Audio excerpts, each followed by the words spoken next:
திருப்பத்தூர் மாவட்டம் நாட்டம்பள்ளி அடுத்த கொத்தூர் பகுதியைச் சேர்ந்த சின்னத்தம்பி என்கிற நபருடைய மகன் முகிலன் என்கிற மாணவர் 11ஆம் வகுப்பு படித்து வருகிறார். திருப்பத்தூர் பகுதியில் இருக்கக்கூடிய அரசு நிதி உதவி பெறும் ஒரு தனியார் பள்ளியில் 11ஆம் வகுப்பு படித்து வருகிறார். இவர் அதே பள்ளியில் தங்கி படித்து வருகிறார், போர்டிங்கில் தங்கி படித்து வருகிறார். எனவே கடந்த 2 நாட்களுக்கு முன்பு அந்த மாணவனை காணவில்லை என்கிற ஒரு தகவல் பெற்றோருக்கு தெரிவிக்கப்பட்டுள்ளது.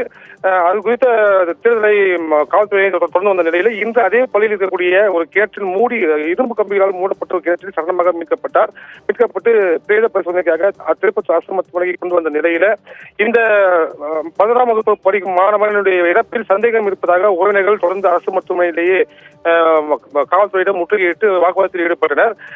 இது குறித்து காவல்துறை காவல்துறை மற்றும் மருத்துவ அலுவலர்கள் மத்தியில் தரப்பில் கூறப்படும் போது தடவியல் அறிவியல் நிபுணர்கள் வரவழைக்கப்பட்டு அதற்கு பின்பு பிரேத பரிசோதனை நடப்படும் என்று கூறியதன் பின்பு சமாதான பேச்சுவார்த்தையில் ஈடுபட்டனர்.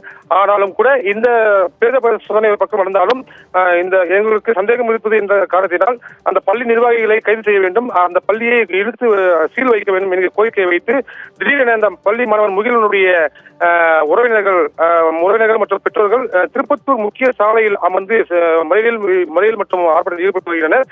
சுமார் அரை மணி நேரமாக போக்குவரத்து நெரிசல் ஏற்பட்டுள்ள நிலையில காவல்துறை இங்கு அவர்களிடம் சமாதான பேச்சுவார்த்தையில் ஈடுபட்டு வருகின்றனர். ஒரு பக்கம் இவர்கள் சாலை மறியலில் ஈடுபட்டிருந்த பொழுதே மாவட்ட காவல் கண்காணிப்பாளர் அரசு நிதி உதவி பெறும் பள்ளியுடைய நிர்வாகிகளிடம் விசாரணை மேற்கொண்டுள்ளதாக கூறப்படுகிறது. தற்போதைக்கு இந்த சாலை மறியல் சம்பவம் பெரும் பரபரப்பையும் ஒரு பதற்றத்தை ஏற்படுத்தியிருக்கிறது. ஜெயச்சந்திரனின் அடடா ஆடியோ ஆஃபர் 5 முதல் 70% வரை டிஸ்கவுண்ட்.